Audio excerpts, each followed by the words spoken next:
Tenemos derecho a pensar que todo tiene un origen, un principio. Y es en el origen donde empiezan a pasar cosas, que por eso es origen. Así, toda película tiene su particular inicio, su particular origen. Solo decir respecto a los inicios de las películas que, como en todo, los hay mejores y los hay peores. Los hay más afortunados y menos afortunados. Muchas veces con independencia de la misma calidad de la película. Sexy Best contiene un origen extraordinario en su doble acepción del término. Extraordinario, extraordinario, es decir, fuera de lo normal. Junto a los primeros créditos, un sol omnipresente con las chicharras de fondo. Y un sujeto que habla en off. Veámoslo y oigámoslo.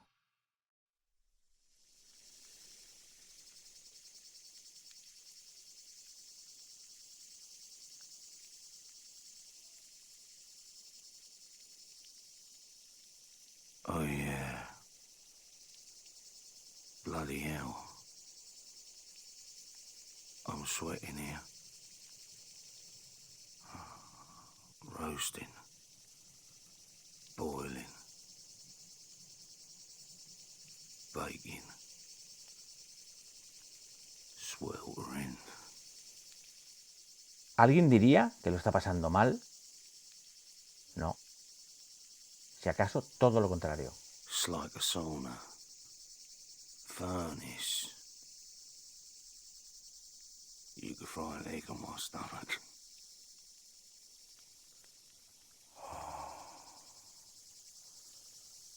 Who wouldn't let this up? It's ridiculous. Tremendous. Fantastic.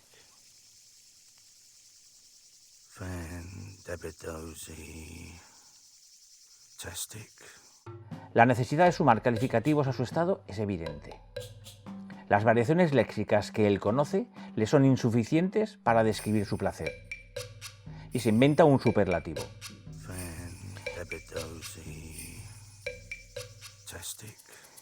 Y comienza la música, música que ayuda a comprender mejor el estado del bienestar total, de felicidad, que no es solo el que se debe al placer coyuntural que le proporciona el sol, como sabremos poco más adelante.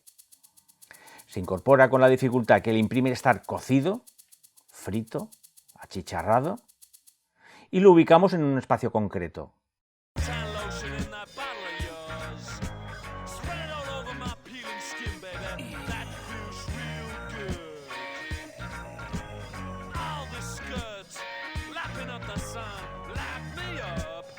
Pasamos de este plano a este otro, donde vemos a una mujer conduciendo. Sabremos poco más adelante que se trata de su mujer y que están ambos absoluta y plenamente enamorados. Vemos ahora la casa desde lejos. Nos ubicamos definitivamente. Gail Dove, que así se llama el sujeto protagonista, se levanta y salta por encima de Sexy Best en una imagen que queda congelada. Acto seguido, pasea aturdido por el calor, se agacha y, por si no hubiera quedado suficientemente claro, cuando se levanta desde un plano posterior dice: ¿de qué forma podemos llamar a esto que Gail vive, experimenta en su mente y en sus carnes? ¿De qué otra forma podríamos llamarlo sino felicidad? Podría parecer que el plano siguiente es la vista subjetiva del protagonista, pero no. Y he aquí la genialidad del director. Dejémoslo ahí, aunque enseguida volvemos al punto exacto donde lo estamos dejando. En la filosofía antigua, el fin último de la vida era la felicidad. Es más, poniéndonos académicos, podríamos decir que el concepto de felicidad se define y asocia a conceptos como satisfacción y gusto. Precisamente satisfacción y gusto. Eso sí, ahora continuados, sostenidos. A diferencia del placer, siempre asociado a algo más efímero, la felicidad sería esa sensación algo más consistente y de ahí que la podamos asociar a su vez a conceptos como el de plenitud y estabilidad. De hecho, si algo queda claro en los 5 primeros minutos de la película de Sexy Best es que Gail es feliz. ¿Alguien es feliz, pues? A pesar de que ya prácticamente nadie crea en la felicidad, lo sabemos. Sí en el placer, pero no en la felicidad. Y lo sabemos fundamentalmente y sobre todo gracias al cine, tanto al cine europeo filosóficamente continental, esto es oscuro, como al estadounidense, filosóficamente analítico, es decir, lógico. De hecho, hasta los mismos blockbusters hollywoodienses se encuentran recargados y plagados de distopías mostrencas.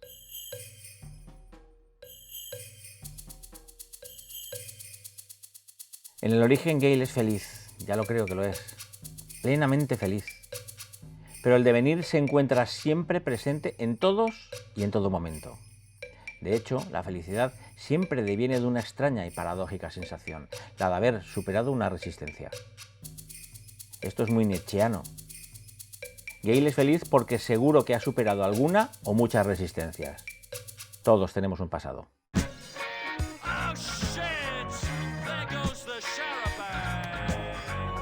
El concepto de devenir entiende la realidad como un proceso de cambio, o mejor, el devenir sería el mismo cambio.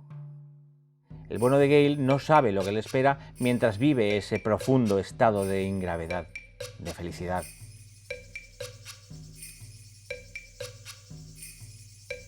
Porque tal y como decía Unamuno, la felicidad ni se define ni se razona. Retomemos ahora la escena exactamente donde la habíamos dejado y veamos de nuevo ese plano que parecía ser subjetivo del protagonista, este. Y recordemos que nos encontramos en las primeras imágenes de la película.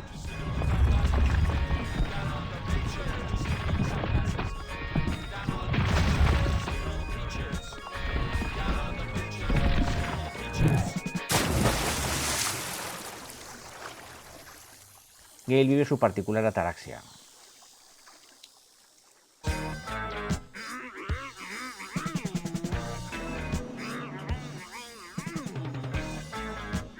Su estado ausente de turbación y su calma hasta que el devenir, como no, emerge con la típica inflexibilidad. Y entonces acaece lo intempestivo. Lo que no siendo previsible es además turbador. Ya no solo por el hecho en sí, sino por lo que tiene de bisagra todo lo intempestivo, de punto de inflexión. Lo intempestivo es siempre transformativo y por ello se transforma en origen de un nuevo viaje iniciático, ese viaje en el que siempre andamos embarcados. Gale no sabe lo que le viene encima, nunca mejor dicho.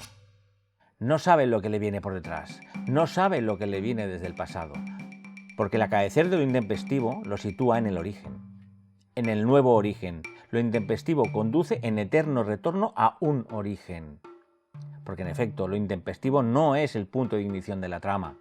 Nada tiene que ver con ella, simplemente es lo que coincide en ser previo a ella, a su origen. Lo que la anuncia, de forma metafórica si quieren. El origen de lo que le va a impedir seguir siendo feliz. Nada debería impedir a Gale seguir siendo feliz después de haber estado a punto de morir por cuestiones de azar. Pero no. La piedra en el camino le enseña que su destino no es otra cosa que rodar y rodar. Que el destino no es otra cosa, como el de la piedra. Y como cualquier otro sujeto vivo, Gale se verá obligado a superar las inclemencias de un nuevo viaje iniciático. Ese que estamos iniciando todos los seres humanos cada 10 minutos, por decir algo.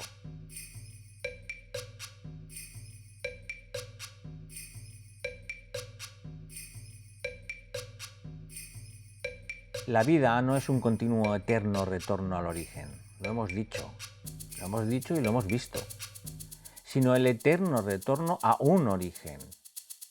Precisamente porque la cuestión es ser o no ser. Si se dobla tiene gracia y si se rompe no la tiene, ¿recuerdan? If it bends, it's funny. If it breaks, it's not funny. Solo si se es, existe la posibilidad de lo intempestivo. Si no se es, no existe la posibilidad de nada. O por decirlo de otra manera, la vida no es más que una línea en la que hay, digamos que, orgasmos, desencuentros y coitus interruptus, siendo este último el estado en el que normalmente vivimos. Y sabemos lo que nos pasa en cada momento del presente continuo. Así, mientras vivimos ese presente, sabemos en qué punto nos encontramos de una línea que no para. Y es en ese punto donde siempre estamos comenzando de nuevo, sin saber nada de lo que nos espera. Todos son orígenes en el vivir, en la experiencia del presente continuo.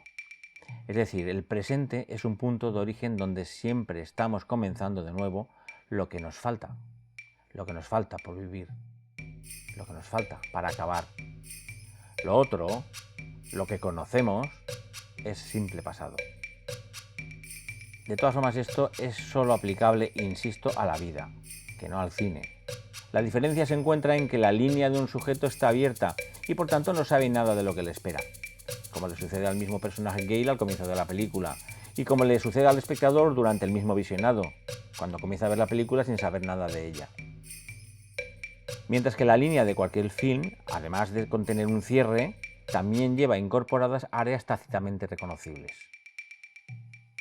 Origen, planteamiento, nudo, desenlace y cierre. Y este, todo se ha de decir, y haciendo un pequeño paréntesis, es el motivo fundamental por el que necesitamos del cine en tanto que texto. Texto que nos lee a los sujetos, ese que nos narra a nosotros los sujetos, que nos narra como sujetos. Sin los textos no somos nada. Solo podemos saber de nosotros a través de ellos. Solo ellos tienen la capacidad, en tanto que textos, de generar el poco conocimiento que tenemos de nosotros mismos. Pero volviendo al tema y ya para acabar. De alguna forma podría decirse que el espectador y el personaje protagonista coinciden en su no saber lo que les espera, solo en el origen. Ese momento en el que comienza una historia y ni uno ni otro saben lo que les espera. Después, acabada la película, ya estamos metidos de lleno en lo que sabemos es una historia, con estructura cerrada. Y cuando en el cierre ya sabemos que Gale vuelve a ser feliz, porque ya hemos visto la película, el espectador vuelve a enfrentarse con su incógnita, su particular incógnita. En cualquier caso, por lo que respecta al cine y por volver al tema del origen, que es lo que aquí nos ocupa, decir que hay directores que pasan de él, del origen, y por ello deciden ir directamente al grano del planteamiento. Y otros que saben que la magia del cine depende muchas veces del comienzo de una película, del origen, como Glazer en Sexy Best. El comienzo de Sexy Best es extraordinario, como decíamos, porque cumple a la perfección con lo apuntado, conducir al espectador por los mismos sentimientos y derroteros emocionales que el personaje protagonista padece aún sin haber sucedido nada respecto a la trama. El resto lo sabemos, no es más que un planteamiento, el anuncio de una mala noticia que trae su amiga y la llegada de la mala noticia, un nudo, la confrontación con la noticia y los hechos, y un desenlace, la resolución de la historia y el final. Punto.